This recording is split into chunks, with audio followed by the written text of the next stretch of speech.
Hello friends. आज मैं लेके आया हूँ आपके लिए इनकम फ्रॉम अदर सोर्स। आपको पता ही है, अपने जब इनकम टैक्स का कंपटीशन बनाते हैं तब हमारे पास में 5 सोर्सों की इनकम होती है, 5 सोर्स की इनकम होती है। सबसे पहले अपना आता है सैलरी हेड का इनकम, सेकंड अपना आता है हाउस प्रॉपर्टी का इनकम, थर्ड अपना आता है बिजनेस और प्रोफेशन का, फोर्थ अपना आता है कैपिटल गेन, और लास्ट वन आता है अपना income from other source. Income from other source का मीन्स इन जो ऊपर के चारों सोर्स के अंदर कवर्ड नहीं होता है जो इनकम, वो इसी सोर्स में टैक्सेबल होगा। अब हम लोग देख लेंगे कि इस चैप्टर के अंदर हम लोग क्या क्या रीड करेंगे। देखो, मैं आपको पढ़ा रहा हूँ सीए में इंटर के लिए, और ये आपको सीए में inter M com B com सभी में हेल्पफुल है। मैं स्पेसिफिक अभी सीए में इंटर का जो मॉड्यूल्स है, जो अपना इंस्टीट्यूट से दिया हुआ मॉड्यूल्स है, उसके बेस पे ही आपको पढ़ा रहा हूँ। और ये कॉन्सेप्ट पूरा आपके किसी भी एग्जाम में आप इसको रेफर कर सकते हो जिसके अंदर आपका इनकम फ्रॉम अदर सोर्स का चैप्टर हो, उसके अंदर आप उसको रेफर कर सकते हो। हम लोग इसके अंदर सबसे पहले तो देखेंगे कि बेसिस ऑफ चार्जेबिलिटी क्या होता है अंडर सेक्शन 145 में, कि कैसे चार्जेबिलिटी आता है। सेकंड हम लोग देखेंगे जो कैजुअल इनकम होता है, lottery, puzzles, horse race, crossword वगैरह से इनकम होता है, उसको कैसे टैक्सेबल करेंगे। फिर अब हम लोग देखेंगे मशीनरी, प्लांट एंड फर्नीचर जो रेंट पे देते हैं हम लोग, उससे मिलने वाला रेंट को हम लोग कैसे टैक्स करेंगे। फिर हम लोग देखेंगे कि जो building with plant and machinery और फर्नीचर के साथ में हम लोग रेंट पे देते हैं, तो वो भी इसी के अंदर आता है। फिर हम लोग देखेंगे कि इन सब के अगेंस्ट में जो एक्सपेंस अलाउड होता है under section 56(2)(2), under section 56(2)(3) and under section 57(2) and 3। फिर हम लोग देखेंगे फैमिली पेंशन का हम लोग कैलकुलेशन कैसे करते हैं, गिफ्ट का कैलकुलेशन कैसे करते हैं, गिफ्ट को कैसे टैक्सेबल में लेके आते हैं, क्या क्या उसका प्रोविजन रहता है। फिर हम लोग देखेंगे जो क्लोजली हेल्ड कंपनी है उसका शेयर इश्यू किया हुआ है, वो भी फेयर वैल्यू से ऊपर में प्रीमियम पे इश्यू है, तो उसका हम लोग कैसे इनकम फ्रॉम अदर सोर्स में टैक्सेबल करेंगे उसको।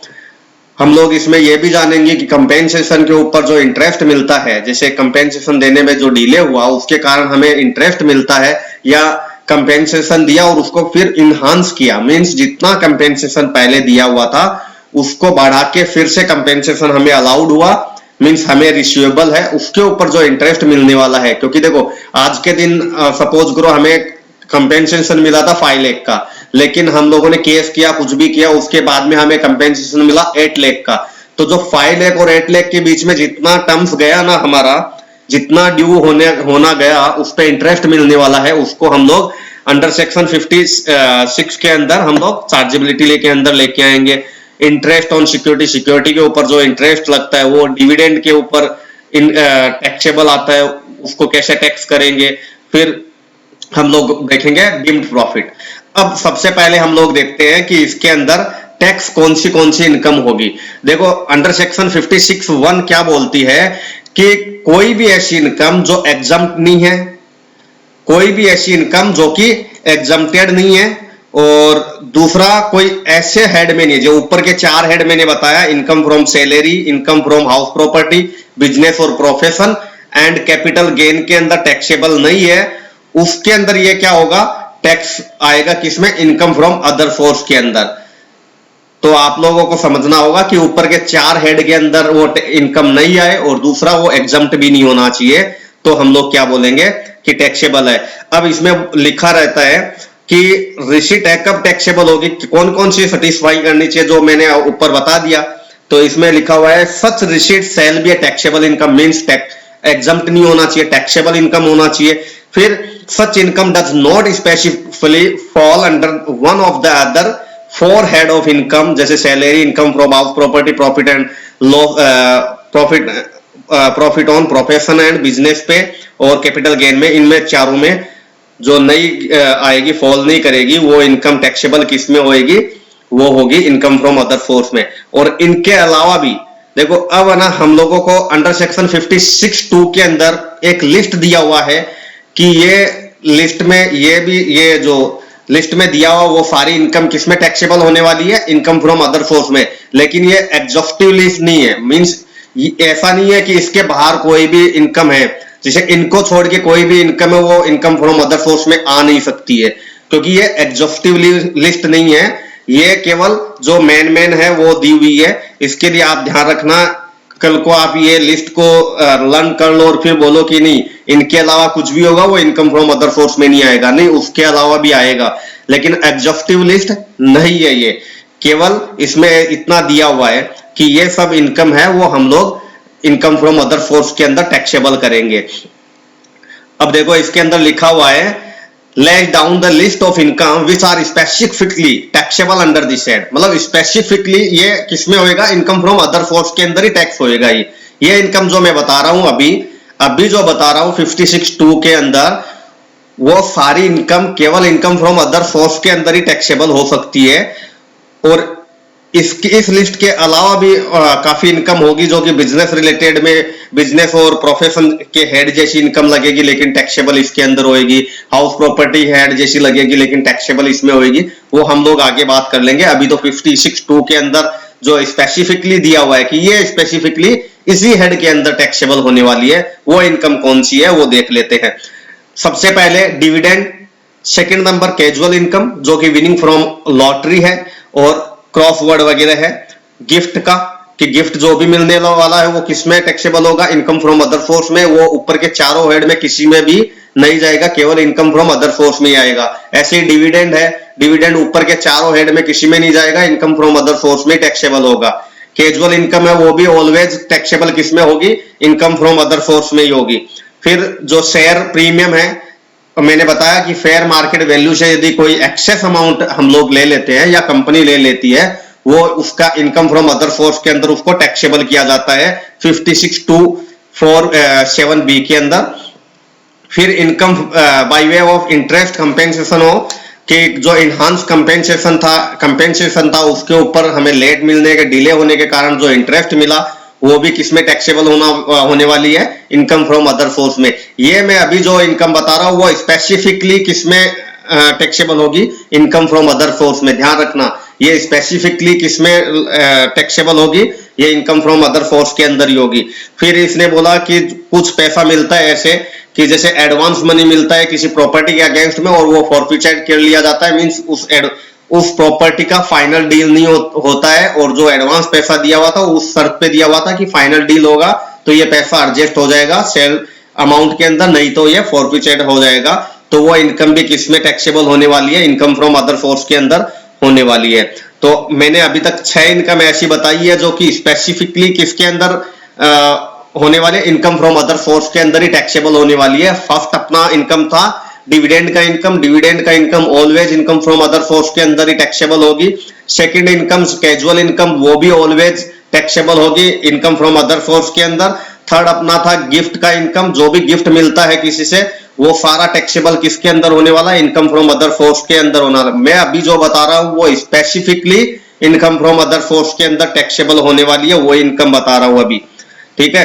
फोर्थ नंबर का इनकम है जो कि शेयर इश्यू किया जाता है प्रीमियम के ऊपर और वो फेयर मार्केट वैल्यू से ऊपर का अमाउंट हमें मिलता है तो उसको टैक्सेबल करते हैं हम लोग इनकम फ्रॉम अदर सोर्स के अंदर। ये स्पेसिफिकली किसके अंदर टैक्सेबल होगी, इनकम फ्रॉम अदर सोर्स के अंदर। फिफ्थ नंबर का है कि जो कंपेंसेशन या इनहांस कंपेंसेशन हमें मिला उसके ऊपर इंटरेस्ट मिलने वाला है, वो specifically income from other source के अंदर ही टैक्सेबल होता है। लास्ट वन है अपना एडवांस मनी जो मिलता है हमें प्रॉपर्टी के अगेंस्ट में और वो फाइनल डील नहीं होने के कारण वो अमाउंट फॉरफिटेड कर लिया जाता है, वो इनकम भी किसमें स्पेसिफिकली टैक्सेबल होने वाला है, इनकम फ्रॉम अदर सोर्स के अंदर होने वाला है। फिर अपना 6 तो ये हो गया अपना जो स्पेसिफिकली डिविडेंड, गिफ्ट का इनकम, इंटरेस्ट और इनहांस और कोई एडवांस मनी मिला वो। फिर अपना अब आ जाता है जो कि मिलता जुलता किससे है, प्रोफेशन और गेन से, प्रोफेशन बिजनेस और प्रोफेशन के अंदर, लेकिन वो चार्जेबल किसके अंदर होने वाला, इनकम फ्रॉम अदर सोर्स। देखो income chargeable under this head if not chargeable in the head of profit and gain of business और प्रोफेशन। मींस ये इनकम रिलेटेड तो लगती है किससे, profit and gain of business and profession, लेकिन ये इस हेड के अंदर मतलब बिजनेस और प्रोफेशन हेड के अंदर यदि टैक्सेबल नहीं होगा तो किसके अंदर टैक्सेबल होने वाला है? Income from other source. ये कौन कौन सी ऐसी इनकम है? देखो, any sum received by the SSC from his employees as contribution to provident fund, means कोई ऐसी पैसा मिला है जो कि प्रोविडेंट फंड के बिहाफ पे पैसा मिला है और वो हम लोगों ने डिपॉजिट नहीं करवाया, तो वो कौन सा इनकम मान लिया जाएगा? Income from other source.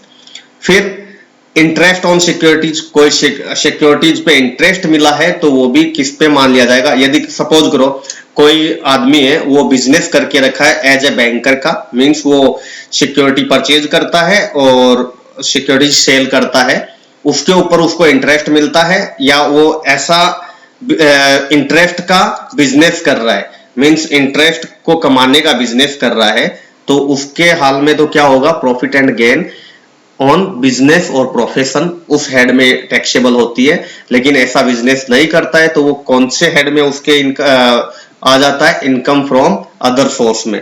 फिर income from letting out machinery plant and furniture, यदि कोई व्यक्ति ऐसा बिजनेस करके रखा है जिसने मशीनरी प्लांट और फर्नीचर को रेंट पे देने का काम किया है, मींस कोई ऐसा बिजनेसमैन है जो कि मशीनरी प्लांट एंड मशीनरी और फर्नीचर को रेंट पे देने का काम कर रहा है, तो वो तो उसके कौन से हेड में जाएगा? इनकम फ्रॉम बिजनेस और प्रोफेशन के हेड में। यदि वो ऐसा बिजनेस नहीं करता है, केवल कुछ समय के लिए वो उसको मींस वो साइड बिजनेस है उसका बिजनेस तो कुछ और है, लेकिन उसके पास में प्लांट एंड मशीनरी पड़ा है, फर्नीचर पड़ा है, वो उसको रेंट पे देना चाह रहा है, तो वो उसकी इनकम फ्रॉम अदर सोर्स की इनकम सोर्स में टैक्सेबल होगा। तो ये याद रखना, यदि कोई व्यक्ति किसी चीज का बिजनेस करता है तब तो वो इनकम उसके बिजनेस और प्रोफेशन में जाता है। यदि वो उस चीज का बिजनेस नहीं करता है, केवल साइड बाय साइड वो कुछ समय के लिए उसको रेंट पे देना या कुछ भी उससे इनकम कमाता है, तो वो उसके कौन से हेड में आती है? इनकम फ्रॉम अदर सोर्स में। ठीक है।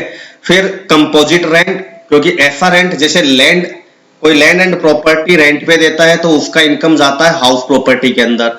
ध्यान देना, रेंट पे देता है हाउस प्रॉपर्टी को, मींस लैंड एंड बिल्डिंग को, तब वो कौन से हेड में जाता है? इनकम फ्रॉम हाउस प्रॉपर्टी में। लेकिन लैंड एंड बिल्डिंग के साथ में वो प्लांट मशीनरी फर्नीचर वगैरह मींस सबका कंपोजिट करके और बोलता है इन सब का रेंट 1 लाख रुपए है, और ऐसे ही मैं कंपोजिट टाइप का ही मैं देता हूं। जैसे कोई बिजनेस है, कोई क्लासरूम है, क्लासरूम के अंदर चेयर्स है, उसके अंदर अपना एलईडी वगैरह है, अपना प्रोजेक्टर वगैरह है, वो सब कुछ साथ में ही रेंट पे दिया जाता है, तब बोला जाता है कंपोजिट रेंट। और उसका इनकम कौन से में आएगा? इनकम फ्रॉम अदर सोर्स में। यदि वो कुछ प्लांट एंड मशीनरी को रेंट पे देता है और उसका वो बिजनेस है, मतलब ध्यान देना, बिजनेस है उसका, प्लांट एंड मशीनरी को रेंट पे देना उसका बिजनेस है, तब तो वो आएगा कौन से हेड में? बिजनेस और प्रोफेशन में। और लैंड एंड बिल्डिंग को उसका वो केवल लैंड एंड बिल्डिंग को रेंट पे देता है, तो स्पेसिफिक इसके लिए हेड बना हुआ है, इसके लिए ये कौन से हेड में टैक्सेबल होता है? इनकम फ्रॉम हाउस प्रॉपर्टी में। फिर रिलेटेड है, ये हो गया अपना।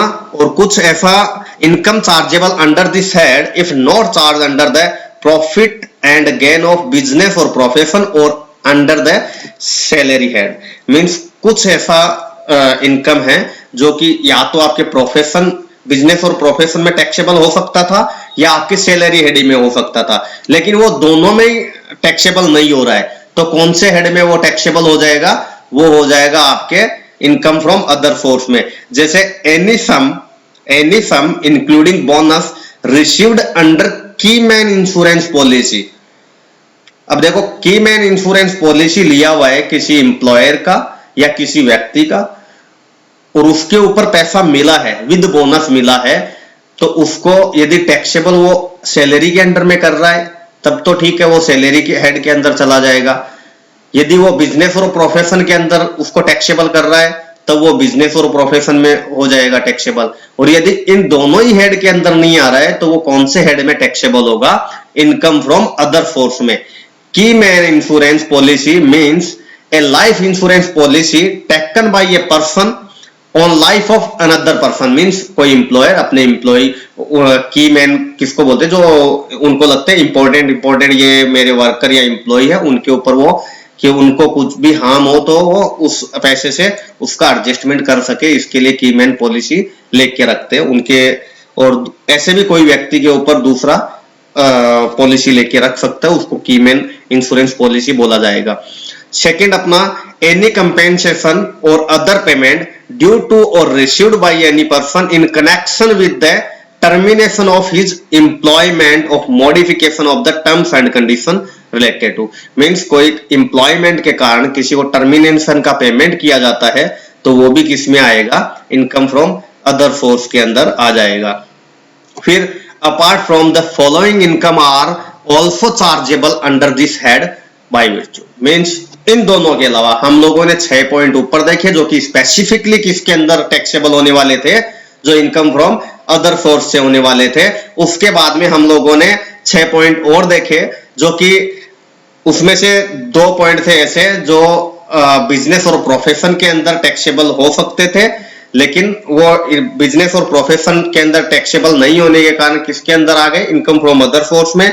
और कुछ ऐसे पॉइंट थे जो सैलरी और बिजनेस प्रोफेशन के दोनों के अंदर ही नहीं आ रहे थे, वो इनकम फ्रॉम अदर सोर्स के अंदर आ गए। हम लोग वापस एक बार रिवाइज कर लेते हैं क्योंकि मैं इसको फर्स्ट आपको 0 से स्टार्ट कर रहा हूं, तो इसके लिए मैं बता देता हूं कि इनकम फ्रॉम अदर सोर्स में कौन सी इनकम चार्जेबल होती है, कौन सी टैक्सेबल होती है। देखो, एक तो वो एग्जम्प्ट नहीं होनी चाहिए, वो इनकम एग्जम्प्ट नहीं होनी चाहिए।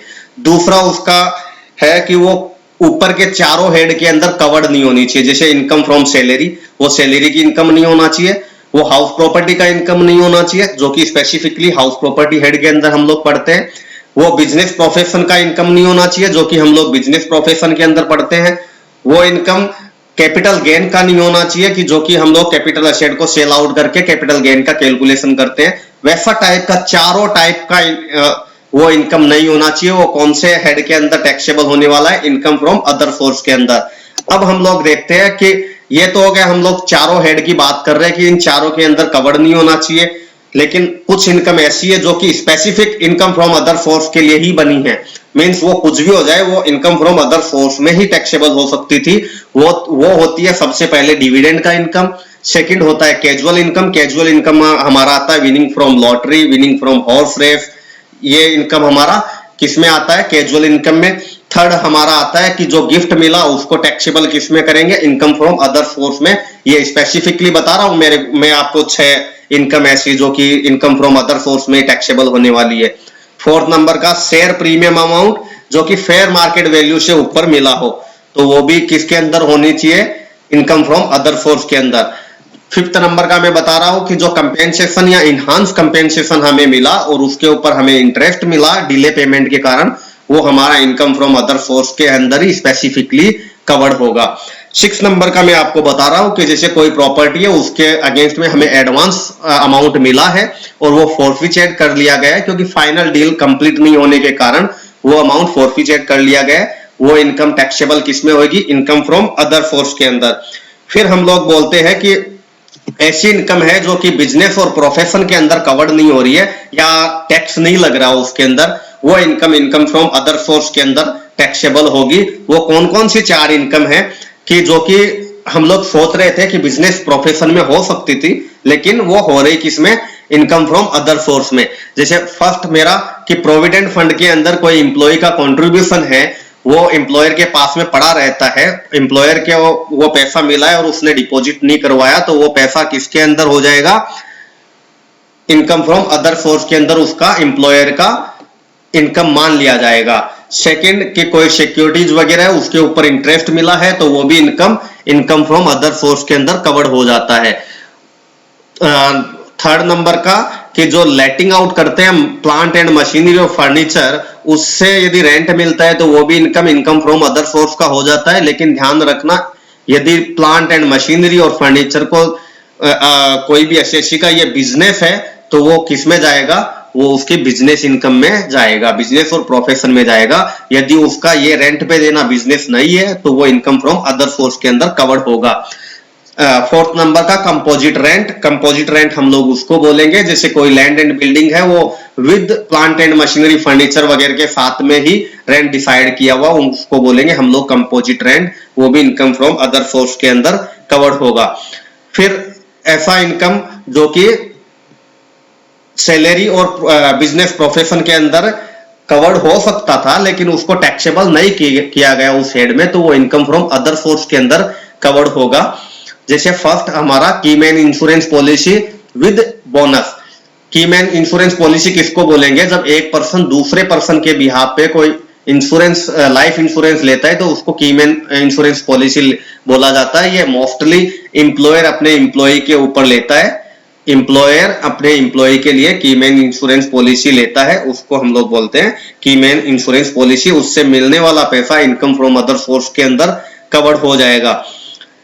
6th नंबर का है कि कोई टर्मिनेशन है, मॉडिफिकेशन है उसके एम्प्लॉयमेंट में, तो उससे जाने वाला पैसा भी इनकम फ्रॉम अदर सोर्स के अंदर कवर्ड हो जाएगा। अब है इन सबको छोड़कर जो इनकम होने वाली है, जो कि मैं स्पेशली बताऊंगा कि ये सब किसमें कवर्ड होने वाला है, इनकम फ्रॉम अदर सोर्स में। जैसे इनकम फ्रॉम सब लेटिंग ऑफ ए हाउस प्रॉपर्टी। जैसे मैंने क्या किया, कोई हाउस प्रॉपर्टी को रेंट पे लिया और मैंने रेंट पे लेके उसको वापस रेंट पे दे दिया, तो मेरे से जो बंदा कमाएगा, मींस जिसने मेरे को हाउस प्रॉपर्टी दिया है उस बंदे को तो इनकम किसमें होगी, हाउस प्रॉपर्टी से। लेकिन मैंने क्या किया, मेरा मकान नहीं है, मैंने क्या किया, उसको रेंट पे लिया और उसको दूसरे को रेंट पे दे दिया, मतलब तीसरे पर्सन को रेंट पे दे दिया, तो मेरी इनकम वो कौन सी होगी, इनकम फ्रॉम अदर सोर्स, और उसको ही बोलेंगे सब लेटिंग ऑफ द हाउस प्रॉपर्टी। फिर इंटरेस्ट ऑन बैंक डिपॉजिट, जैसे एफडी वगैरह सेविंग बैंक अकाउंट के ऊपर जो इंटरेस्ट मिलता है तो वो इनकम फ्रॉम अदर सोर्स के अंदर कवर्ड हो जाता है। लेकिन उस एसएससी के लिए ये कवर्ड नहीं होगा जो कि फाइनेंस का काम करता है, जैसे एनबीएफसी कंपनी वगैरह, उन सब के लिए इंटरेस्ट ऑन बैंक डिपॉजिट वगैरह नॉर्मल बिजनेस का इनकम माना जाता है। लेकिन जो आदमी इसका बिजनेस नहीं कर रहा है उसको छोड़कर जो आदमी इसका बिजनेस कर रहा है, सपोज जो आदमी फाइनेंस का बिजनेस कर रहा है उसको छोड़कर हर व्यक्ति की ये इनकम कौन सी माना जाएगी, इनकम फ्रॉम अदर सोर्स। फिर interest on company deposit, interest on loan, interest जो भी होगा वो सारा इनकम फ्रॉम अदर सोर्स में कवर्ड हो जाएगा। फिर ये आता है अपना वैकेंट लैंड का जो भी रेंट होगा वो भी कवर्ड किसमें हो जाएगा, इनकम फ्रॉम अदर सोर्स में। इंश्योरेंस का कमीशन मिलता है, इनकम फ्रॉम अदर सोर्स में। Income from undisclosed source, means undisclosed source मैंने आपको बताया था 68, 69, 69A, B, C, D, ये 5 टाइप का अनडिस्क्लोज इनकम होता है। जैसे कैश क्रेडिट रहता है अंडर सेक्शन 68, 69 अनएक्सप्लेन्ड इन्वेस्टमेंट, कि कोई एक्सप्लेन नहीं कर पा रहा इन्वेस्टमेंट को, 69A unexplained money, 69B partial unexplained investment and unexplained money, 69C unexplained expenditure, 69D हुंडी, लोन हुंडी वगैरह। ये 5 टाइप का जो भी अनडिस्क्लोज इनकम होता है वो भी under income from other source के अंदर कवर्ड हो जाता है। फिर प्राइवेट ट्यूशन वगैरह कोई करवाता है उससे होने वाली इनकम को भी हम लोग इनकम फ्रॉम अदर सोर्स के अंदर देंगे। और जो रिफंड मिलता है, जैसे इनकम टैक्स का रिटर्न फाइल किया, रिटर्न फाइल करने के बाद में यदि किसी बंदे का इनकम टैक्स रिफंड हो रहा है तो रिफंड होने के साथ में उसको इंटरेस्ट भी मिलता है। क्योंकि क्या होता है, जिस दिन उसको ड्यू हो गया रिफंड, उस दिन से लेके जिस दिन उसको मिलता है वो टाइम का इंटरेस्ट भी गवर्नमेंट देती है, टैक्स डिपार्टमेंट उसको देती है, तो वो कौन सी इनकम में आ जाएगा, इनकम फ्रॉम अदर सोर्स में। लेकिन ध्यान रखना रिफंड का अमाउंट नहीं आएगा, टोटल रिफंड माइनस रिफंडेबल वो आएगा आपका इनकम फ्रॉम अदर सोर्स में। इसका इनडायरेक्ट तरीका यही है कि आपका इंटरेस्ट का amount, interest on income tax refund वही आएगा, ना कि इनकम टैक्स रिफंड। ध्यान देना, ना कि इनकम टैक्स रिफंड कभी भी इनकम फ्रॉम अदर सोर्स नहीं होती है, क्योंकि वो इनकम नहीं है, वो अपना ही पैसा था, वो हमें ही मिला है। इनकम किसको बोलते हैं, हम लोगों ने कमाया। जबकि इनकम टैक्स रिफंड वो होता है जो कि रियल में हमें भरना चाहिए था लेकिन हम लोगों ने ज्यादा भर दिया, उसके कारण हमें पैसा वापस मिल रहा है, उसको इनकम टैक्स रिफंड बोलेंगे। तो इनकम टैक्स रिफंड तो कोई इनकम है ही नहीं। लेकिन जो रिफंड मिलने वाला था उसके ऊपर हमें इंटरेस्ट मिला है, वो हमारी इनकम माना जाएगा और उसको हम लोग किस में कवर करेंगे, इनकम फ्रॉम अदर सोर्स के अंदर कवर करेंगे। फिर फैमिली पेंशन वगैरह रिसीव्ड होता है, या तो खुद को मतलब उसके क्या क्या बोलते हैं, कोई एम्प्लॉई है वो मर गया तो उसकी फैमिली मेंबर को पेंशन मिलता है, तो वो सब भी इनकम फ्रॉम अदर सोर्स के अंदर ही कवर्ड होता है। कोऑपरेटिव बैंक, कोऑपरेटिव सोसाइटी से यदि कोई डिविडेंड मिलता है तो वो भी उसके अंदर ही इनकम फ्रॉम अदर सोर्स में आ जाता है। डायरेक्टर का कोई सिटिंग फीस वगैरह रहता है तो वो भी इनकम फ्रॉम अदर सोर्स में आ जाता है। Owning and maintaining horse race के लिए ऑनिंग एंड मेंटेनिंग करता है, उसका इनकम भी किससे आ जाता है, इनकम फ्रॉम अदर सोर्स से आ जाता है। और जो ट्रेनी रहते हैं उनको स्टाइफंड दिया जाता है, जिसे सीए के अंदर अपना आर्टिकल रहता है, उसको स्टाइफंड मिलता है, वो उसके इनकम फ्रॉम अदर सोर्स के अंदर कवर होता है, ना कि एम्प्लॉय ना कि सैलरी के अंदर, क्योंकि सैलरी हेड में वही इनकम टैक्सेबल होता है जिसके अंदर एम्प्लॉयर और एम्प्लॉय का रिलेशनशिप होना चाहिए। लेकिन जब ट्रेनी होता है तो उसके अंदर एम्प्लॉयर और एम्प्लॉय का रिलेशनशिप नहीं होता है, वो प्रिंसिपल टू प्रिंसिपल रिलेशनशिप होता है। फिर अपना होता है अनरिकॉग्नाइज्ड प्रोविडेंट फंड के अंदर जो लमसम पेमेंट दिया उसके ऊपर इंटरेस्ट मिलता है, वो भी किसमें टैक्सेबल होता है, इनकम फ्रॉम अदर सोर्स में। अब देखो इसमें दिया हुआ है कि बेसिस ऑफ चार्जेबिलिटी कैसे होती है। देखो इनकम है ना दो टाइप से बुक किया जाता है, एक तो मर्केंटाइल बेसिस, एक कैश बेसिस। मर्केंटाइल बेसिस और कैश बेसिस। अब जैसे भी असेसी अपने बुक कर रहा है, जैसे प्रोफेशन पर्सन है वो सारे कैश बेसिस पे बुक रखते हैं, और अदर पर्सन ट्रेडर वगैरह के किस पे रखते हैं, एक्रूअल बेसिस पे। तो जो जैसे बुक रखता है उसके हिसाब से उसको टैक्सेबल किया जाता है। जैसे income under the head shall be chargeable on accrual or cash basis depending on the method of accounting adopt by assessee. Means जैसे असेसी ने अकाउंटिंग रखा है उसके बेस पे किया जाता है। डिविडेंड का हम लोग आगे देखेंगे, इसमें बताया। फिर कैजुअल इनकम क्या क्या होता है, देखो कैजुअल इनकम के अंदर लॉटरी होता है, क्रॉसवर्ड पजल्स होता है, रेसिंग हॉर्स रेस वगैरह का रेसिंग होता है उसमें होता है, गैम्बलिंग और बैटिंग कोई भी टाइप का हो वो सब कवर्ड होता है। कार्ड गेम, कोई गेम शो, इंटरटेनमेंट शो जिसके अंदर बेट वगैरह, टीवी वगैरह का शो वगैरह उसके अंदर प्राइज मिलता है, तो वो सब क्या बोला जाता है, उसको हम लोग बोलेंगे कैजुअल इनकम। ध्यान रखना कैजुअल इनकम के अंदर पूरा इनकम टैक्सेबल होता है अंडर सेक्शन 11 बाई बीबीसी, और उसके अंदर @ 30% से उसको टैक्सेबल किया जाता है। @ 30% से टैक्सेबल किया जाता है, और जब भी वो इनकम रेज होता है उस पर टीडीएस भी डिडक्ट कर लिया जाता है @ 30% से। उसमें से कोई भी तरह का कोई एक्सपेंस अलाउड नहीं होता है। ध्यान रखना लगभग सारी इनकम में से एक्सपेंस अलाउड होता है,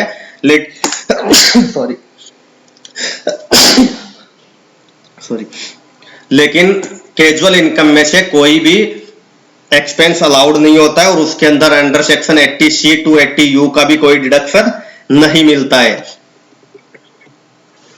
देखो हम लोगों ने कवर कर लिया। अब ध्यान रखना इनकम ऑफ जॉकी। अभी देखो जॉकी किसको बोला जाता है, राइडर को बोला जाता है। जैसे हॉर्स रेस होता है, हॉर्स रेस से इनकम होने वाला तो वो किस में आएगा, इनकम फ्रॉम अदर सोर्स में, जो कि कैजुअल इनकम माना जाता है। लेकिन उस घोड़े को चलाने वाला व्यक्ति है, उस घोड़े को चलाने वाला व्यक्ति है, यदि उसको कोई रेमुनरेशन मिलता है तो वो क्या माना जाएगा, वो कैजुअल इनकम में नहीं आएगा, वो उसके कैजुअल इनकम में नहीं आएगा। तो ये याद रखना, आपको यदि कोई बोलता है income of jockey, income of jockey उसी को बोला जाता है जो राइडर का इनकम होता है, ना कि हॉर्स रेस का। हॉर्स रेस में तो वो कवर्ड होता है, जैसे घोड़ों को दौड़ाने से जो इनकम आती है उसको हॉर्स रेस का इनकम माना जाता है, बेट वगैरह लगाते हैं उसमें। लेकिन जो आदमी घोड़े को चला रहा है, जो राइडर है, उसको मिलने वाला पैसा कभी भी कैजुअल इनकम में कवर्ड नहीं होता है।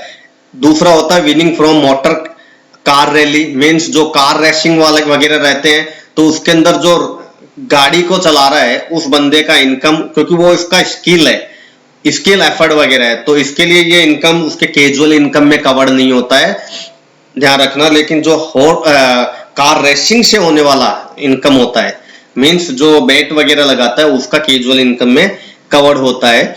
ये नॉर्मल इनकम में माना जाएगा, जो पर्सन कार रेसिंग वगैरह में वो खुद कार चला के ड्राइव करता है। फिर दूसरा लॉटरी इनकम रहता है, जैसे लॉटरी का कोई आदमी लॉटरी सेल करने का बिजनेस करके रखा है और उसके पास में कुछ लॉटरी पड़ी रहती है, स्टॉक में पड़ी रहती है, अनसोल्ड लॉटरी रह जाती है, टिकट रह जाती है, सॉरी। क्या होता है, एक व्यक्ति है, उसने 100 टिकटें बेचने के लिए लाया, वो उसके पास में 90 तो सेल कर दिया उसने और 10 टिकट्स बच गया उसके पास में, अनसोल्ड रह गया, मींस उसका स्टॉक रह गया। वो क्या रह गया, स्टॉक इन ट्रेड रह गया।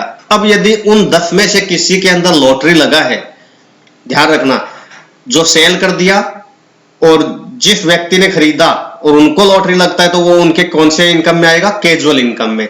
लेकिन जो आदमी सेलर है, जो आदमी लॉटरी को सेल करता है और उसके पास में कुछ टिकट पड़े रह जाते हैं, अनसोल्ड रह जाते हैं, और उसमें से किसी में यदि लॉटरी लग जाती है, तो वो इनकम कैजुअल इनकम ना मान के उसको कौन सा इनकम माना जाएगा, बिजनेस और प्रोफेशन का इनकम माना जाएगा। फिर आता है कि कोई भी एक्सपेंस अलाउड नहीं होगा उसके अंदर से, भले ही वो इंक्लूसिव और एक्सक्लूसिव होली और बिजनेस इसके लिए हो, जो रिलेटेड अपना इनकम हो उनके लिए हो, और डिडक्शन 80C to 80U इसके अंदर नहीं मिलेगा। ठीक है। फिर ऐसा होता है, कई बार क्या होता है, देखो क्वेश्चन के अंदर दिया रहता है कि जैसे इनकम रिसीव्ड, इंटरेस्ट रिसीव्ड, या समझो कि आपको दिया गया लॉटरी इनकम रिसीव्ड। तो वो क्या होता है, रिसीव्ड का मीन्स ये होता है ना कि एक तो लिखा था लॉटरी इनकम, तो सपोज करो 1 लाख का लॉटरी है, 1 लाख का लॉटरी हो गया, जैसे 1 लाख का लॉटरी था, ठीक है। अब मैं इसको तो बोलूंगा लॉटरी अमाउंट, लॉटरी अमाउंट, या इसको बोलूंगा लॉटरी इनकम, ठीक है। अब इसके अंदर से कितना, कभी भी देखो लॉटरी ये सब अमाउंट दिया जाता है जो कैजुअल इनकम होता है, उसमें से 30% का टीडीएस काट लिया जाता है। तो अमाउंट कितना दिया जाएगा इसको, 70,000। इस अमाउंट को क्या बोला जाता है, लॉटरी अमाउंट रिसीव्ड, इसको बोला जाएगा लॉटरी अमाउंट रिसीव्ड। तो जब भी क्वेश्चन के अंदर ऐसा दिया रहे कि लॉटरी अमाउंट रिसीव्ड, तो उसको क्या कर लेना है, हमें ग्रॉस अप कर लेना है। मींस ये रिसीव्ड का अमाउंट दिया हुआ है, इसका मतलब इसके अंदर से 30% पहले से ही माइनस है। ये किसके इक्विवेलेंट है, ये 70% के इक्विवेलेंट है। ये हमारे किसके इक्विवेलेंट है, 70% के लिए। तो हमें टैक्स करने के लिए हमें तो पूरा इनकम का अमाउंट चाहिए, ना कि रिसीव्ड का। रिसीव्ड से हमें कोई मतलब नहीं है। 1 लाख रुपए उसने जीता था, उसमें से 30% उसको टीडीएस डिडक्ट कर लिया गया, इसके लिए उसको 70,000 दिया गया। तो हमें जब इनकम फ्रॉम अदर सोर्स में जब लॉटरी का इनकम बुक करना है, तब कितना करना है, इसको ग्रॉस अप करना है। तो हम लोग ग्रॉस अप कैसे करेंगे, 70,000 डिवाइडेड बाई 70%, तो ये मेरा आ जाएगा 1 लाख रुपए। ठीक है।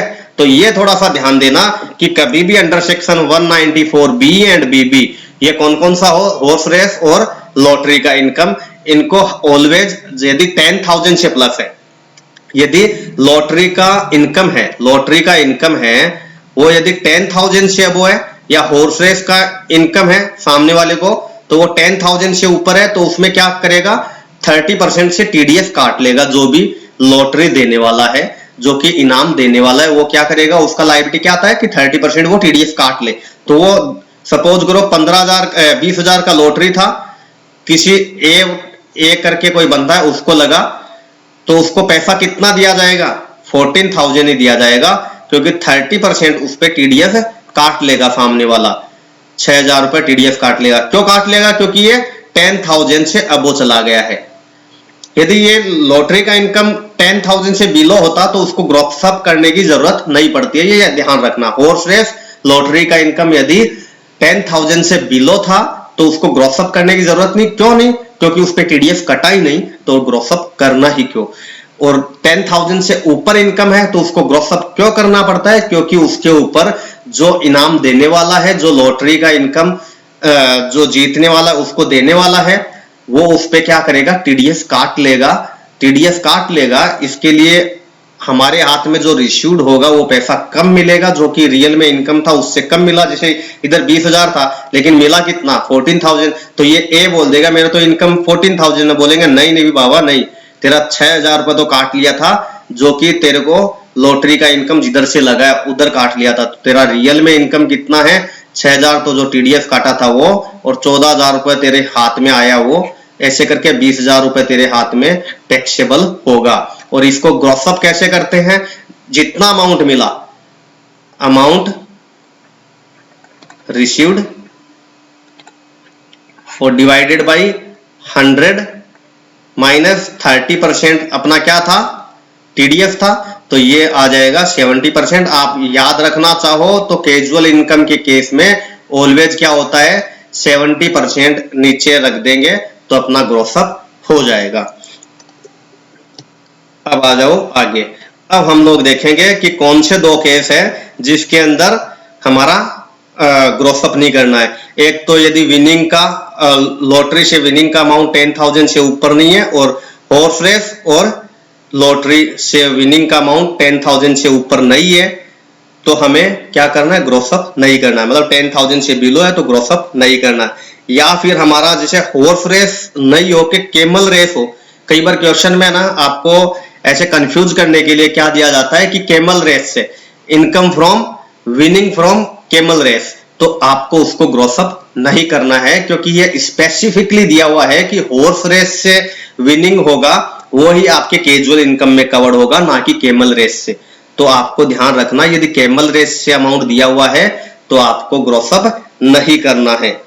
फिर उसके बाद में हम लोग देखेंगे अंडर सेक्शन 56(2). अभी देखो हम लोग है ना एक सेक्शन पढ़ रहे हैं, कॉन्सेप्ट पढ़ रहे हैं, उसके बाद में उनका इलस्ट्रेशन देखेंगे तो आपको एकदम से अच्छे से समझ में आ जाएगा।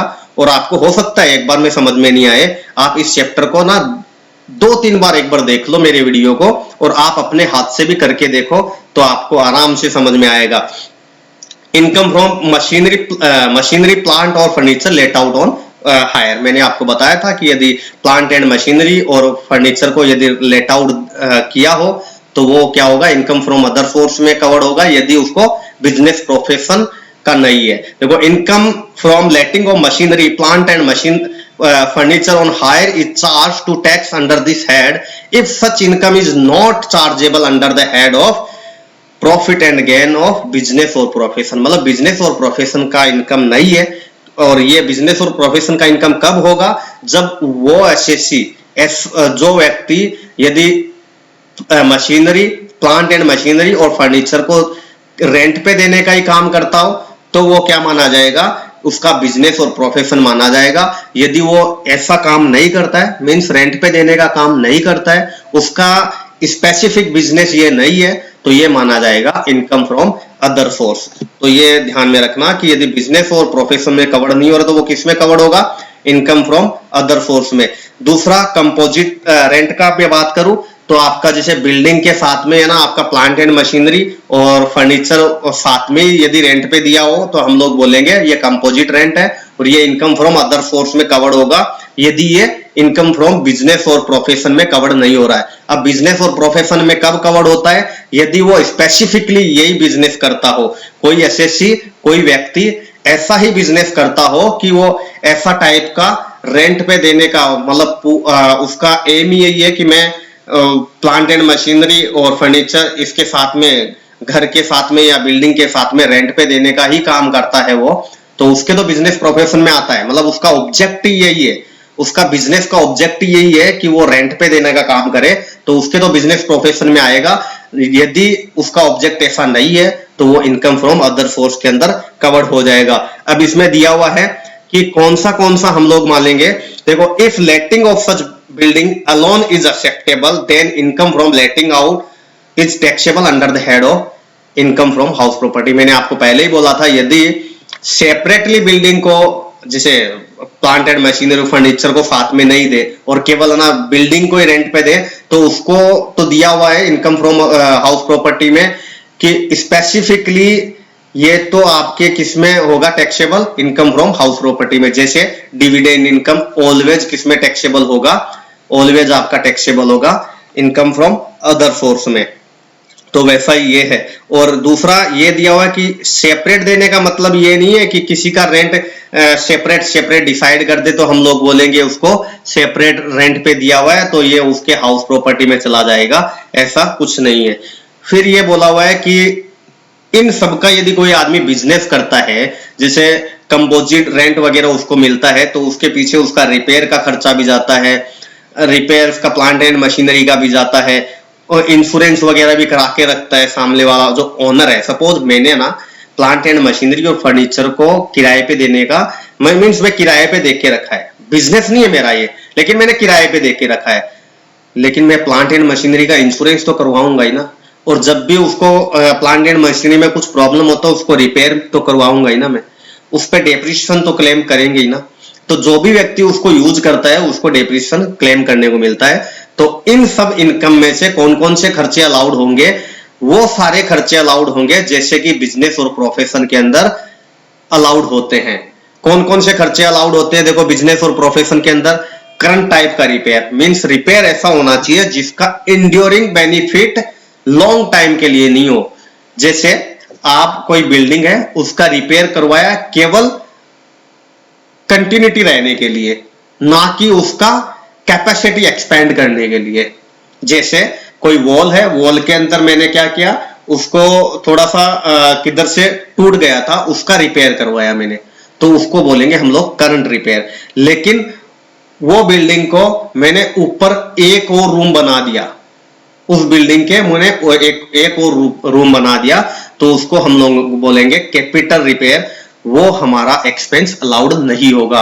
ऑलवेज ध्यान रखना करंट रिपेयर ही अलाउड होगा। जैसे बिजनेस प्रोफेशन के अंदर हमारा करंट टाइप का रिपेयर ही अलाउड होता है, वैसे इनकम फ्रॉम अदर सोर्स के अंदर भी हमारा करंट टाइप का रिपेयर ही अलाउड होगा। दूसरा, जो प्लांट एंड मशीनरी है, बिल्डिंग है, उसके ऊपर इंश्योरेंस लेके रखा है, जो हम लोगों ने रेंट पे दिया था उसके ऊपर हम लोगों ने इंश्योरेंस लेके रखा होगा, वो खर्चा भी हमारा अलाउड हो जाएगा।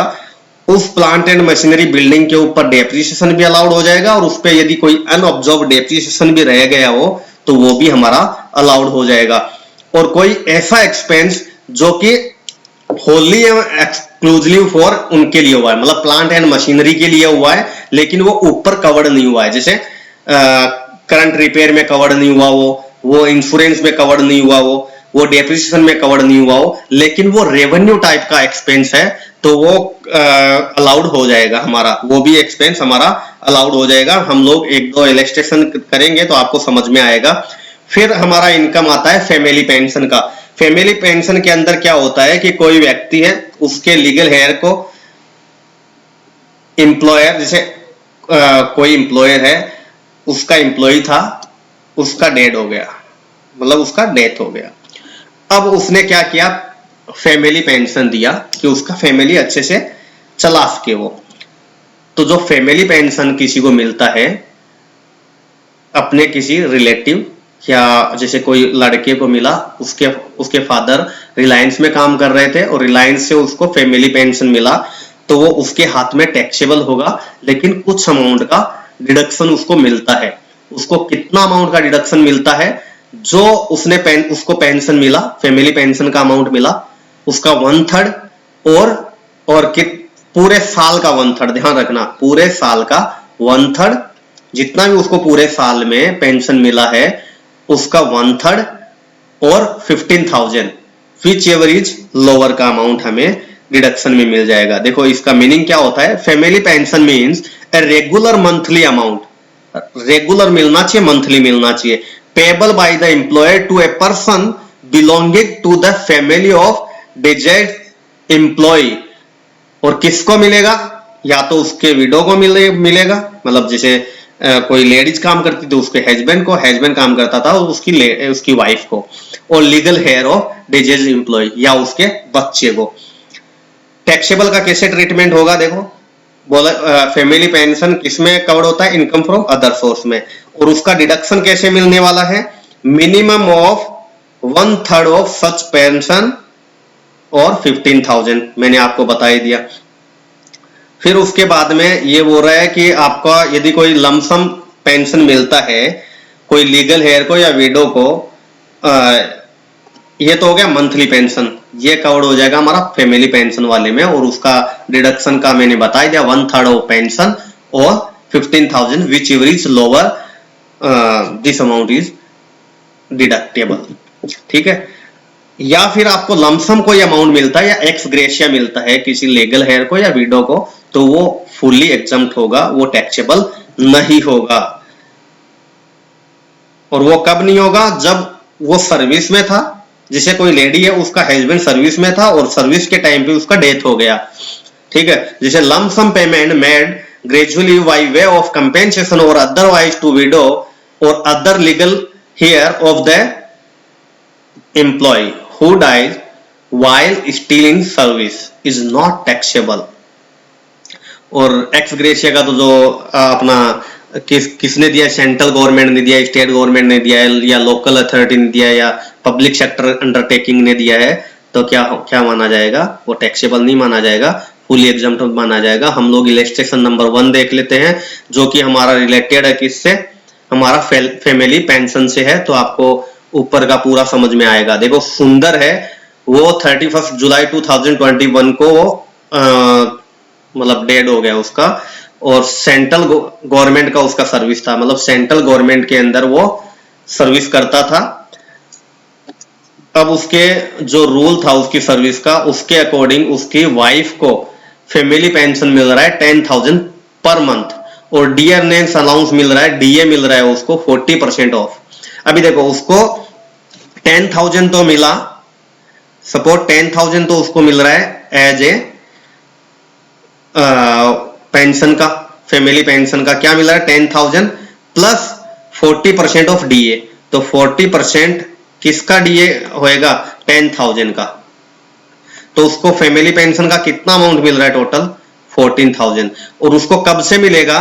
31 को डेथ हो गई थी सुंदर की, तो 1 अगस्त से मिलेगा उसको, 1 अगस्त 21 से उसको 31 मार्च 2022 मिलेगा, तो आगे भी। लेकिन हमारा जो टैक्सेबल ईयर है, हमारा प्रीवियस ईयर कौन सा है? 21-22, और 21-22 कब खत्म हो रहा है? 31 मार्च 2022 को। उसके बाद में मिलने वाला नेक्स्ट ईयर में टैक्सेबल हो जाएगा।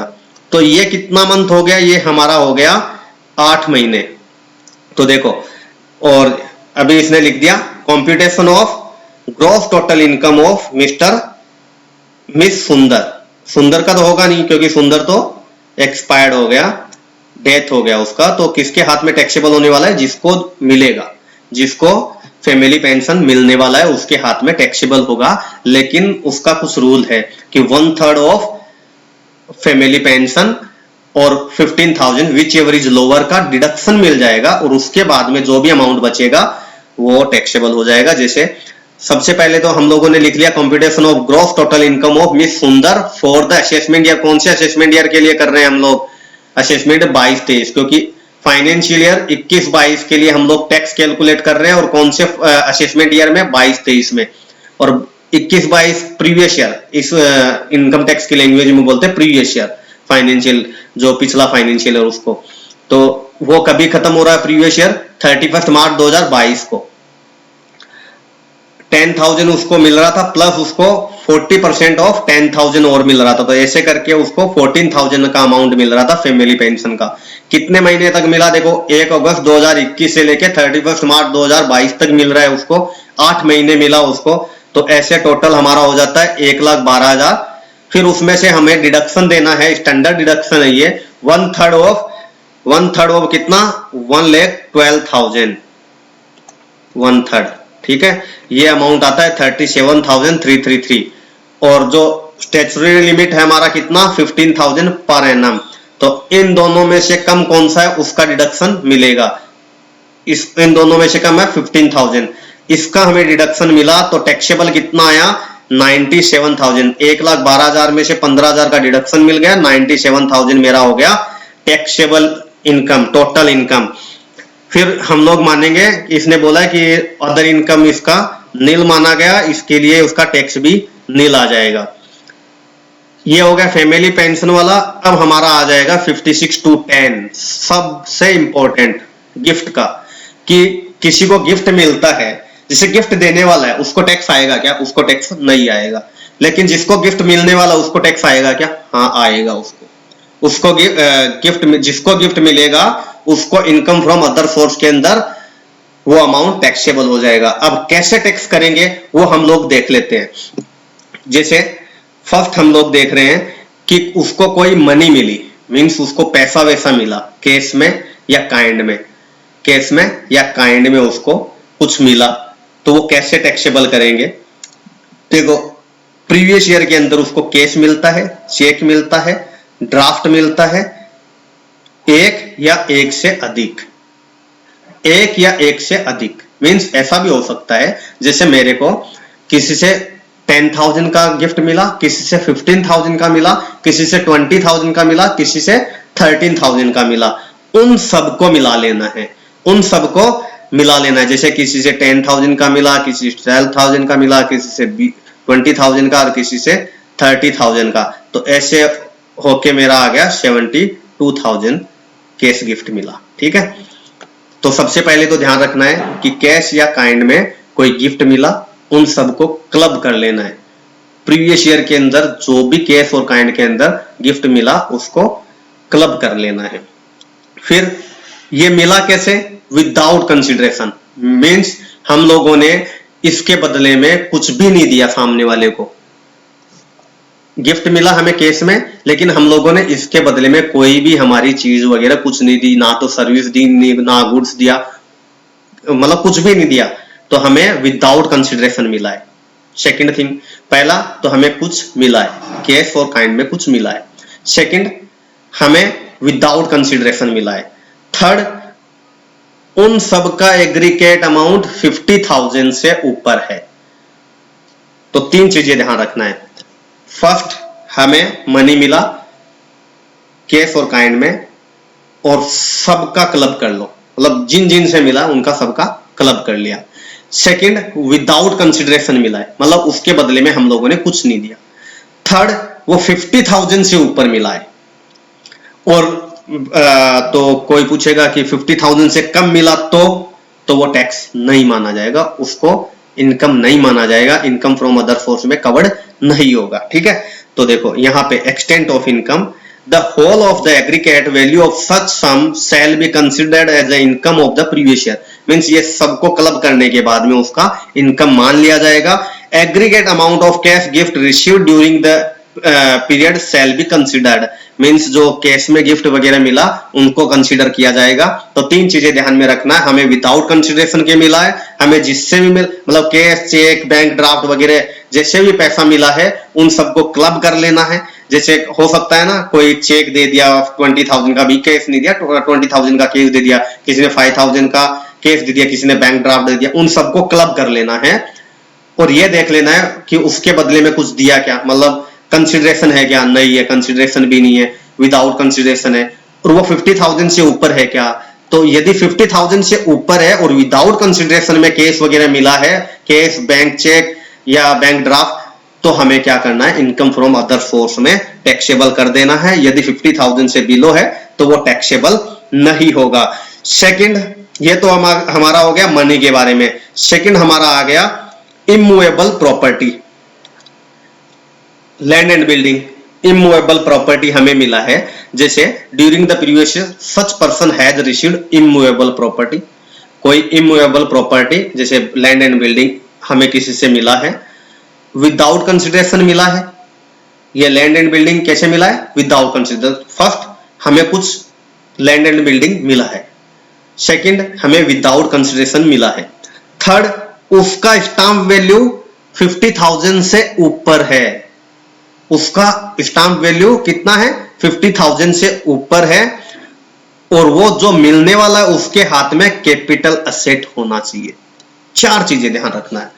इमूवेबल प्रॉपर्टी के केस में चार चीजें ध्यान में रखना है। सबसे पहले कैपिटल असेट मिला है। अब कैपिटल असेट का मीनिंग क्या, वो मैं आपको नीचे बताऊंगा। ठीक है, कैपिटल असेट का मीनिंग क्या होता है वो मैं आपको बताऊंगा। सेकंड, विदाउट कंसिडरेशन मिला है, मींस हम लोगों ने उसके बदले में कुछ नहीं दिया, हमें सामने वाले ने फ्री में ही दिया है। थर्ड, हमें 50,000 से ऊपर का स्टैम्प वैल्यू का प्रॉपर्टी मिला है तो वो टैक्सेबल होगा इनकम फ्रॉम अदर सोर्स में। कितना? 50,000 से ऊपर वाला अमाउंट, या जैसे सपोज करो 60,000 का कोई बिल्डिंग है, मतलब कोई बिल्डिंग मिला उसका 60,000 रुपीज है, तो ये 60,000 टैक्सेबल होगा या उसमें से 50,000 लेस कर देंगे? नहीं, पूरा 60,000। और ऊपर वाले केस में भी 50,000 से ऊपर मिला तो पूरा का पूरा अमाउंट टैक्सेबल हो जाएगा। ऐसा नहीं कि 50,000 लेस कर दिया। ये तो लिमिट है कि यहां तक मिलता तब तो टैक्सेबल नहीं होता, और इससे ऊपर 1 रुपए भी गया तो पूरा अमाउंट टैक्सेबल हो जाएगा। तो इस केस में भी क्या होगा? पूरा अमाउंट टैक्सेबल हो जाएगा। फिर ये भी ध्यान में रखना है कि इसका जैसे केस में तो क्या होता था कि जैसे रमेश से हमें 10,000 मिला, सुरेश से हमें 15,000 मिला, हम उन सबको क्लब करके देखते थे कि 50,000 से ऊपर मिला है क्या। हम लोग क्या करते थे? पूरे केस को क्लब करते थे, फिर देखते थे कि पूरे साल के अंदर हमें 50,000 से ज्यादा मिला है क्या। यदि 50,000 से ऊपर मिलता तो हम लोग उसको टैक्स करते किसमें? इनकम फ्रॉम अदर सोर्स में। लेकिन land and building immovable property के केस में हम लोगों को सेपरेटली कंसीडर करना है। जैसे मेरे को एक मिला जयपुर में लैंड, उसका स्टैम्प वैल्यू था 40,000, दूसरा मिला मेरे को अजमेर के अंदर, उसका था 48,000। तो ऐसा नहीं कि 48 और 40 मिलके 88 हो गया तो 50,000 से ऊपर चला गया टैक्सेबल होगा। नहीं, उनको सेपरेट देखना है। जयपुर वाला 50,000 के अंदर टैक्सेबल नहीं होगा, अजमेर वाला 50,000 के अंदर टैक्सेबल नहीं होगा। तो लैंड एंड बिल्डिंग मतलब इमूवेबल प्रॉपर्टी के केस में सेपरेटली देखना है।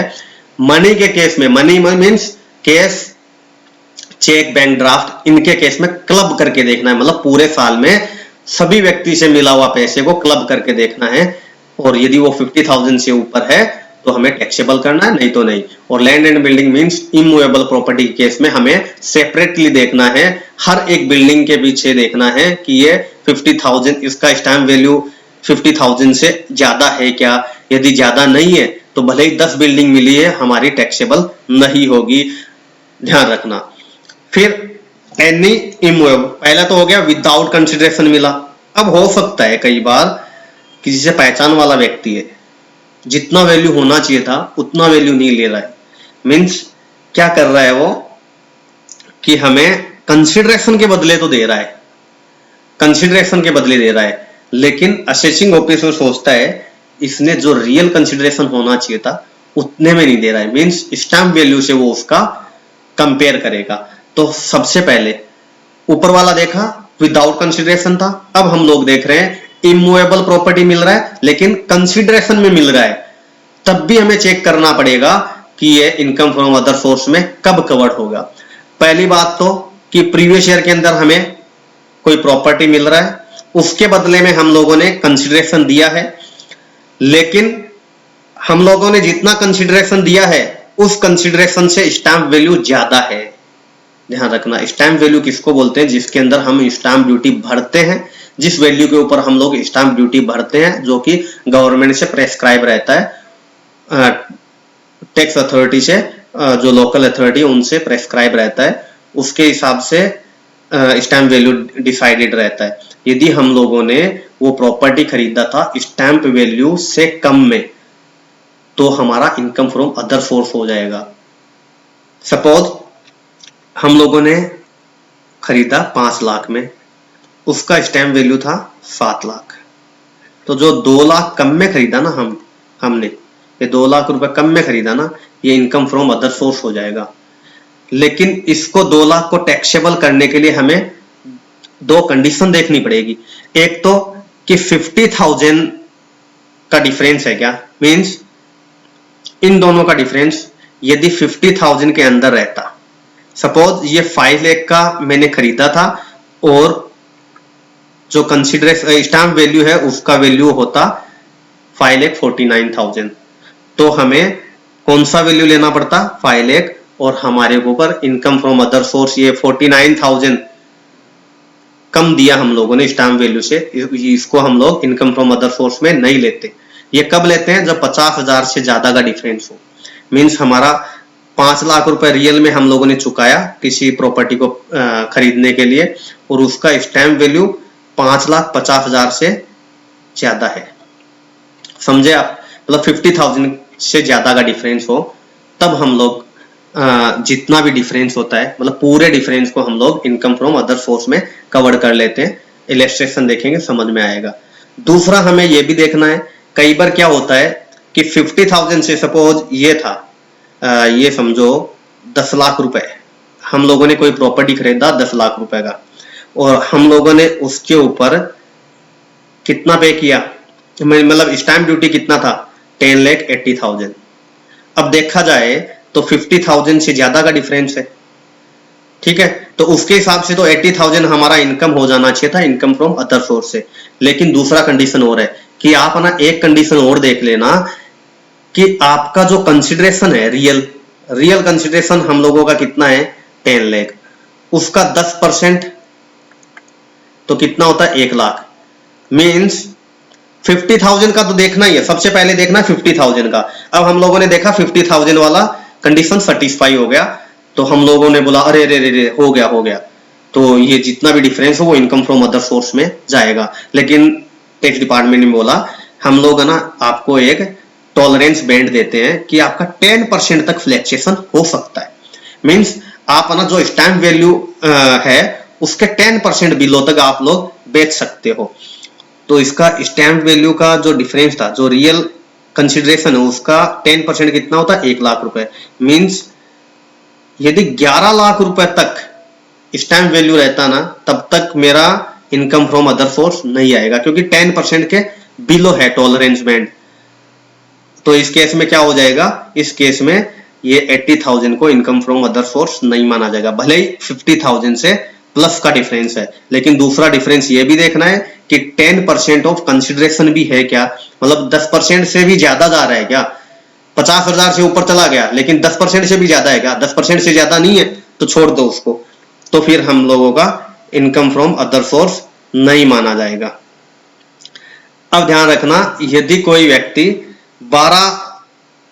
12 नवंबर 2020 से लेके 30 जून 2021 तक कोई ट्रांजैक्शन करता है, ऐसा प्रॉपर्टी का ट्रांजैक्शन करता है, उसमें जो हम लोग इधर 10% का टॉलरेंस बैंड देख रहे थे ना, वो टॉलरेंस बैंड कितना हो जाएगा, 20% का हम लोग देख लेंगे कि जैसे 10 लाख का उसका था और 10 लाख में 20% हम लोगों ने देखा कि टॉलरेंस बैंड, इसका मतलब 2 लाख रुपए तक का भी डिफरेंस होता ना, तो हम लोग इसको इनकम फ्रॉम अदर सोर्स में नहीं लेते। और दूसरा कि उसका जो ट्रांसफर अमाउंट है वो 2 करोड़ से ऊपर नहीं होना चाहिए। ये स्पेसिफिक पीरियड के लिए इतना एग्जम्पशन दिया था। नॉर्मली 10% का टॉलरेंस बैंड है, लेकिन 12 नवंबर 2020 से लेके 30 जून 2021 तक जो भी व्यक्ति ने परचेज किया होगा या सेल किया होगा, उसके केस में ये कवर्ड है। अब उसके बाद में मूवेबल प्रॉपर्टी, मीन्स जो लैंड एंड बिल्डिंग नहीं है, जो कि एक जगह से दूसरी जगह मूवमेंट करती है, वो आपको पता है, 11th क्लास में आपने सीखा होगा मूवेबल प्रॉपर्टी किसको बोलते हैं। अभी नीचे अपन डेफिनेशन भी देख लेते हैं टैक्स डिपार्टमेंट के हिसाब से। कोई एनी मूवेबल प्रॉपर्टी है यदि किसी से मिला है पिछले साल में विदाउट कंसिडरेशन मिला है, कोई मूवेबल प्रॉपर्टी मिला है, जैसे सेम इमूवेबल प्रॉपर्टी की जैसे ही फर्स्ट केस हम लोगों ने देखा था कि विदाउट कंसिडरेशन, तो वैसे ही हम लोग मूवेबल प्रॉपर्टी केस में देखते हैं कि मूवेबल प्रॉपर्टी हमें विदाउट कंसिडरेशन मिला होगा, तो हम लोग देखेंगे कि वो असेट है, वो कैपिटल असेट है क्या, उसका डेफिनेशन अपन नीचे अभी पढ़ लेंगे। तो कैपिटल असेट है क्या, यदि कोई कैपिटल असेट किसी व्यक्ति से प्रीवियस ईयर के अंदर विदाउट कंसिडरेशन मिलता है, 4 चीजें ध्यान रखना, कैपिटल असेट है, पिछले साल में मिला, विदाउट कंसिडरेशन मिला, और 50,000 से ऊपर उसका फेयर मार्केट वैल्यू है। ध्यान रखना उसका फेयर मार्केट वैल्यू, उस केस में उधर तो क्या देख रहे थे हम लोग, उसका स्टैम्प वैल्यू, क्योंकि इमूवेबल प्रॉपर्टी है, उसका रियल में देखा जाए तो fair market value as a stamp value होता है।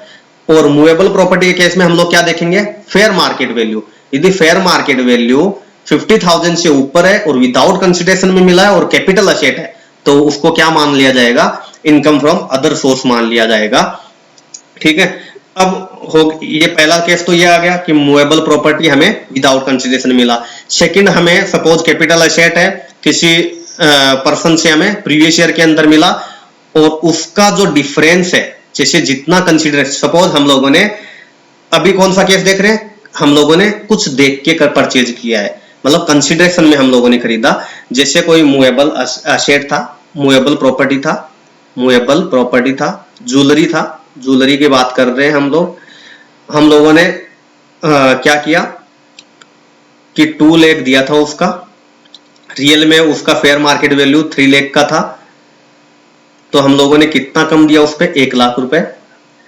ये 50,000 से ज्यादा है क्या? हाँ है। तो हमें इनकम फ्रॉम अदर सोर्स कितना होगा, 1 लाख रुपए, ना कि 1 लाख माइनस 50,000। ये 50,000 तो क्या है, लिमिट है कि भाई यदि सपोज करो ये 2 लाख था, रियल में हम लोगों ने 2 लाख में खरीदा और इसका फेयर मार्केट वैल्यू 2,49,000 होता, तो हमें क्या इनकम फ्रॉम अदर सोर्स में कोई इनकम जाता क्या? नहीं जाता, क्योंकि जो इन दोनों का डिफरेंस है वो कितना है, 49,000 ही है, ना कि 50,000। तो हमें क्या होगा, ये इनकम फ्रॉम अदर सोर्स में कवर्ड नहीं होगा। अब देखो नीचे देख लो, the limit of 50,000 is also per category. In other word, one may receive cash gift 35,000 and gift in kind 36,000 without attracting any tax। Means ये कैटेगरी वाइज देखा जाएगा, ना कि ओवरऑल आपको ऐड कर लेना। मतलब केस का दिया हुआ है, एब्सोल्युटली केस का दिया हुआ है कि 50,000 को क्लब करना, तो केस को ही क्लब करना है, ना कि उसमें काइंड को भी ऐड कर देना है। जिसे इन लोगों ने बताया कि 35,000 का केस था और 36,000 का काइंड था, तो हमें टैक्सेबल नहीं होगा। दूसरा इन्होंने बताया कि जो स्टैम्प वैल्यू, ये ठीक है, ये 50C का कोई प्रॉब्लम नहीं। अब हम लोग देख लेते हैं, इलिस्ट्रेशन देख लेते हैं कि मिस्टर आनंद है, उनको 1 लाख रुपए का अपने फ्रेंड से 10 अक्टूबर को केस में गिफ्ट मिला, तो असेसमेंट ईयर कौन सा हो गया, 22-23, उसको 1 लाख रुपए एज ए क्या हो जाएगा, 1 लाख रुपए टैक्सेबल हो जाएगा, उसका इनकम माना जाएगा मिस्टर आनंद का। फिर नेक्स्ट है कि मिस्टर अजय है, वो अपने 3 फ्रेंड से 25-25 हजार रुपए उसको मिलता है, तो टोटल कितना मिल जाता है, 75,000। ठीक है, तो ये इनकम, सॉरी 75,000 उसको 3 फ्रेंड से मिलके मिल जाता है। तो हमें क्या होगा, 50,000 से ऊपर चला गया केस, 50,000 से ऊपर है, तो टैक्स कितना आएगा, 75,000, ना कि 25,000, क्योंकि 50,000 से ऊपर 1 रुपए भी हुआ तो पूरा अमाउंट टैक्सेबल हो जाएगा। ठीक है, अभी आ जाओ कि यदि कोई इमूवेबल प्रॉपर्टी गिफ्ट में मिलता है। अभी देखो 10 जनवरी 2022 को मिस्टर पति है, उसको एक पीस ऑफ लैंड मिला अपने फ्रेंड से विदाउट कंसिडरेशन में। हम लोगों ने देखा सबसे पहले विदाउट कंसिडरेशन में यदि हमें कोई इमूवेबल प्रॉपर्टी मिलता है, कैपिटल एसेट होना चाहिए, तो 50,000 से ऊपर का यदि उसका स्टैम्प वैल्यू 50,000 से ऊपर है, तो हमारे इनकम फ्रॉम अदर सोर्स में कवर्ड हो जाएगा। तो इसका स्टैम्प वैल्यू कितना है, 75,000, तो ये इनकम फ्रॉम अदर सोर्स में आ जाएगा मिस्टर पति के। तो देखो, since the stamp value of the property exceed 50,000, hence 75,000 shall be considered as the income of the Mr. Pati under section 56(2)(10) for the assessment year 22-23। अब उसके बाद में ये बोल रहा है कि इसने क्या किया था, उस लैंड को इसने सेल कर दिया, उस लैंड को इसने सेल कर दिया। तो अब ये सेल करेगा तो क्या होगा, इसने 2 लाख रुपए में सेल किया। देखो ऊपर दिया हुआ है कि इसने क्या किया कि by virtue of the amended provision 49(4) cost of acquisition of such land in the hand of the Mr. Pati shall be 75,000, और इसने कितने में सेल किया, 2 लाख में, और उसका स्टैम्प वैल्यू भी 2 लाख रुपए। तो ये अभी कौन सा कैलकुलेट कर रहे हैं हम लोग, कैपिटल गेन का। कैपिटल गेन आप लोगों ने देखा ही होगा, तो जो भी हमारा सेल कंसिडरेशन और स्टैम्प वैल्यू है विच एवर इज हायर, लेकिन इसमें स्टैम्प वैल्यू और सेल कंसिडरेशन सेम है, इसके लिए इसका 2 लाख रुपए सेल कंसिडरेशन आ गया। एक्सपेंस ऑफ ट्रांसफर 0 था। अब इसका कॉस्ट ऑफ एक्विजिशन ये 10,000 रुपए माना जाएगा या फिर 75,000।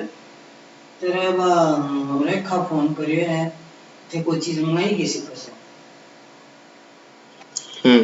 देखो बने का देखो 3 बजे पहले पहले दीजिएगा, थारो फोन कॉल